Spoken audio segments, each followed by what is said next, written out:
కవిం పురాణం అనుశాసితారం అనోరణీయాం సమనుస్మరేధ్యః సర్వస్య ధాతారమచింత్య రూపం ఆదిత్యవర్ణం తమసః పరస్తాత్ ప్రయాణకాలే మనసాచలేన భక్త్యా యుక్తో యోగబలేన చైవ భ్రువోర్मध्ये ప్రాణమావిశ్య సమ్యక్ సతం పరం పురుషముపైతి దివ్యం.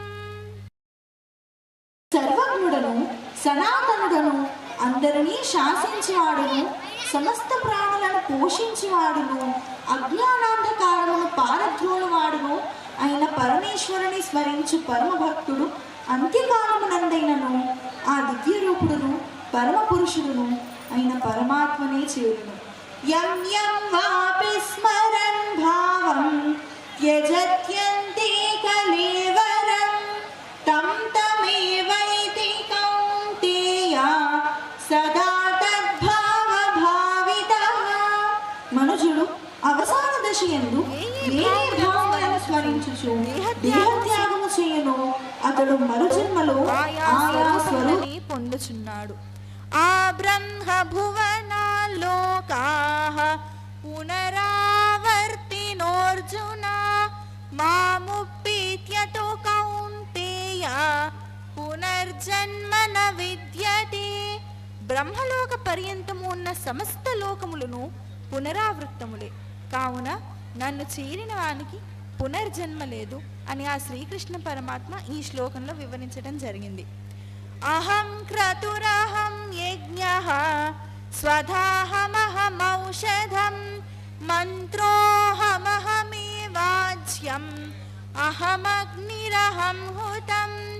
నేనే క్రతువును, నేనే యజ్ఞమును, పిండమును నేనే, ఔషధులను నేనే, నేనే మంత్రమును, నేనే హవిస్సును, నేనే అగ్నిని, హోమరూప కర్మమును కూడా నేనే అయి ఉన్నాను. తపామ్యహమహం వర్షం నిగృహామ్యుత్సృజామి చ అమృతం చైవ మృత్యుశ్చ సదసచ్చాహమర్జున. అర్జున, సూర్య రూపమున నేనే తపించుచున్నాను. సముద్రముల నుండి నీటిని గ్రహించి మరల వాటిని వర్ష రూపమున వదిలెదను. మృత్యువును నేనే, అమృతమును నేనే, సత్తును నేనే, అసత్తును కూడా నేనే. అనన్యాశ్చింతయంతో మాం ఏ జనాః పర్యుపాసతే తేషాం నిత్యాభియుక్తానాం యోగక్షేమం వహామ్యహం. ఏ మానవుడు సర్వకాల సర్వావస్థల యందును నన్నే ధ్యానించుచుండును అర్జున, అట్టివాని యోగక్షేమములను నేనే వహించుచున్నాను. పత్రం పుష్పం ఫలం తోయం యో మే భక్త్యా ప్రయచ్చతి తదహం భక్త్యుపహృతం అశ్నామి ప్రయతాత్మనః. నిర్మల బుద్ధితో నిష్కామ భావముతో పరమ భక్తుని చేయి సమర్పించబడిన పత్రము గాని, పుష్పము గాని, ఫలము గాని, జలము గాని నేను ప్రత్యక్షముగా ఆరగింతును. అర్జున ఉవాచ పరం బ్రహ్మ పరం ధామ పవిత్రం పరమం భవాన్ పురుషం శాశ్వతం దివ్యం ఆదిదేవమజం విభుం. అర్జునుడు శ్రీకృష్ణ పరమాత్మని ఈ విధంగా కీర్తిస్తాడు. ఓ పరమేశ్వర, నీవు పరబ్రహ్మవు, పరంధాముడవు, పరమ పవిత్రుడవు. మహర్షులు నిన్ను సనాతనుడవనియు, దివ్య పురుషుడవనియు, దేవదేవుడవనియు, సర్వవ్యాపివనియు, జన్మరహితుడవనియు ప్రస్తుతింతురు. ఆహుస్త్వాం ఋషయః సర్వే దేవర్షిర్నారదస్తథా అసితో దేవలో వ్యాసః స్వయం చైవ బ్రవీషి మే. దేవర్షి నారదుడు, అసితుడు, దేవలుడు, వ్యాస మహర్షియు నిన్ను స్తుతింతురు. నీవును నాకు ఆ విధముగానే తెలుపుచుంటివి. స్వయమేవాత్మనాత్మా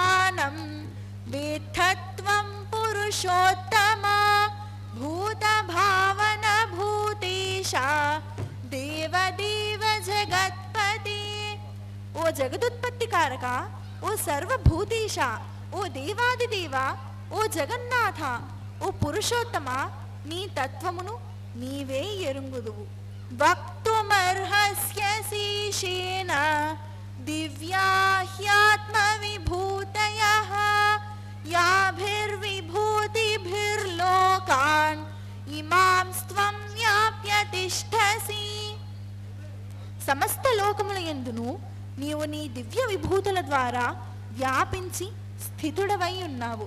మహామహితములైన ఆ దివ్య విభూతులను గూర్చి సంపూర్ణముగా తెలుపుటకు నీవే తకుదువు. విస్తరేణాత్మనో యోగం విభూతిం చ జనార్దన భూయ కథయ తృప్తిర్హి శృణ్వతో నాస్తి మే మృతం. ఓ పరమేశ్వర, నీ విశ్వరూపమును గూర్చియు నీ విభూతి వైభవములను గురించియు ఇంకనూ విస్తృతముగా తెలుపుము.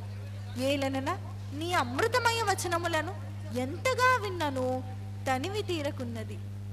శ్రీకృష్ణ పరమాత్మ యొక్క వాగ్ధాటి ఎంత మధురంగా ఉంటుందంటే ఆ మధురతని వర్ణించటానికి మధురాష్టకం రచించబడింది. ఊరికినే మధురాష్టకం రచించబడలేదు. ఆయన వాగ్ధాటి, ఆయన నడక, ఆయన మాట తీరు, ఆయన మోటివేషన్, ఆయన మన అందరికీ ఇచ్చినటువంటి జ్ఞానము, ఆయన ముఖము, ఆయన కనులు, ఆయన రూపము ఎంత మధురంగా ఉంటాయంటే అంతటి మధుర స్వరూపుడిని మధురాష్టకం ఎంతో అద్భుతంగా వర్ణించింది. ఆ మాటలు విన్న శ్రీకృష్ణ పరమాత్మ ఈ విధంగా అంటారు. హంతతే కథయిష్యామి దివ్యాహ్యాత్మ విభూతయః ప్రాధాన్యత కురు శ్రేష్ఠ నాస్త్యంతో విస్తరస్య మే. అర్జున, నీవు లెస్సగా పలికితివి. నా దివ్య విభూతుల విస్తృతికి అంతమే లేదు కనుక వాటిలో ప్రధానమైన వాటిని కొన్నింటిని మాత్రము నీకు చెప్పెదను, వినుము. అహమాత్మా గుడాకేశ సర్వభూతాశయ స్థితః అహమాదిశ్చ మధ్యం చ భూతానామంత ఏవ చ. సమస్త ప్రాణుల హృదయముల యందున్న ఆత్మను నేను. సకల భూతముల ఆదియు మధ్యస్థితియు అంతము నేనే. అదితి యొక్క 12 పుత్రులైన ఆదిత్యులలో శ్రీ మహావిష్ణువును, జ్యోతిర్మ కుబేరుడను నేను. అష్టవసువులను నేను అగ్నిని, పర్వతములలో నేను సుమేరు పర్వతమునై ఉన్నాను.